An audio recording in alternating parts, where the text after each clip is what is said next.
عقل يساوي كمان يناقشها. ومرة واحدة لقينا عربية وقفت قدامنا، سابوها وكلموها عايزين يكسروا عينها عينها عينها عينها. مرة واحدة لقينا عربية وقفت قدامنا، والاتنين زي الشحوذة كده نزلوا منها، مسكوها وكلموها وعايزين يكسروا عينها يكسروا عينها. وفجأة الشقة واخدتني ورحت ادافع عنها، مسكني اول واحد قلت له انت عايز ايه؟ قال لي فكك مني ياض روح العب بالي.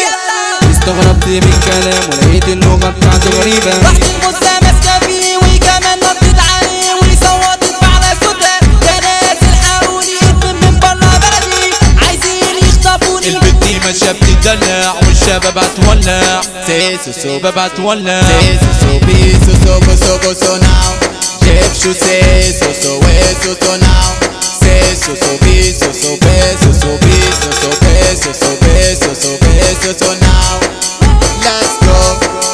Let's go. ومرة واحدة الناس اتلمت وقالوا لا بيه، قالت لهم اتنين بيعكسوني مش عارفة اعمل ايه، والشامي دوت ساعدني بس هم لابسين عليه. رحت الناس عاملة الواجب وعطيتهم على الأماكن وسلمتهم للبوليس وطلع عليهم جريمة، بس أهم حاجة عندي إن البنت استلطفتني. راحت نادت عليا وبصت لي وقالت لي متشكرة بقى ذوق انت رجولة وحبوك. راح صاحبي رد عليا بحنية وقال لي على ايه ده اي حد ممكن يعمله برمشون النريب. وبعد ما مشيت بصيت له بصة إنما إيه، قال لي مالك فيه؟ قلت له أنت بتتكلم ليه؟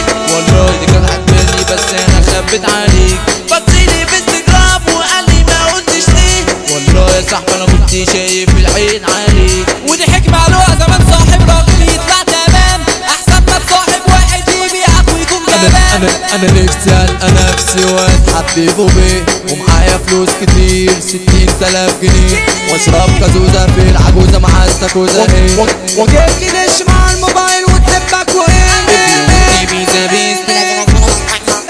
اصحى وراك كسبان شوية عشان الشوطة معانا بتسيب في العصب رحنا الأشياء والبسلة محمد نجيب. احكينا الخاوة اي عفريت لما تولع من غير كبريت، شكلك يا ابني بايع القضية اللي بمعنى خطر مميت. تعدينا اخترت التلت وجمنا بيفجع أي حد، عالفاضي اتحط الحراس ما دفع رشاشة ومن القناص، هدف الطلقة تسيب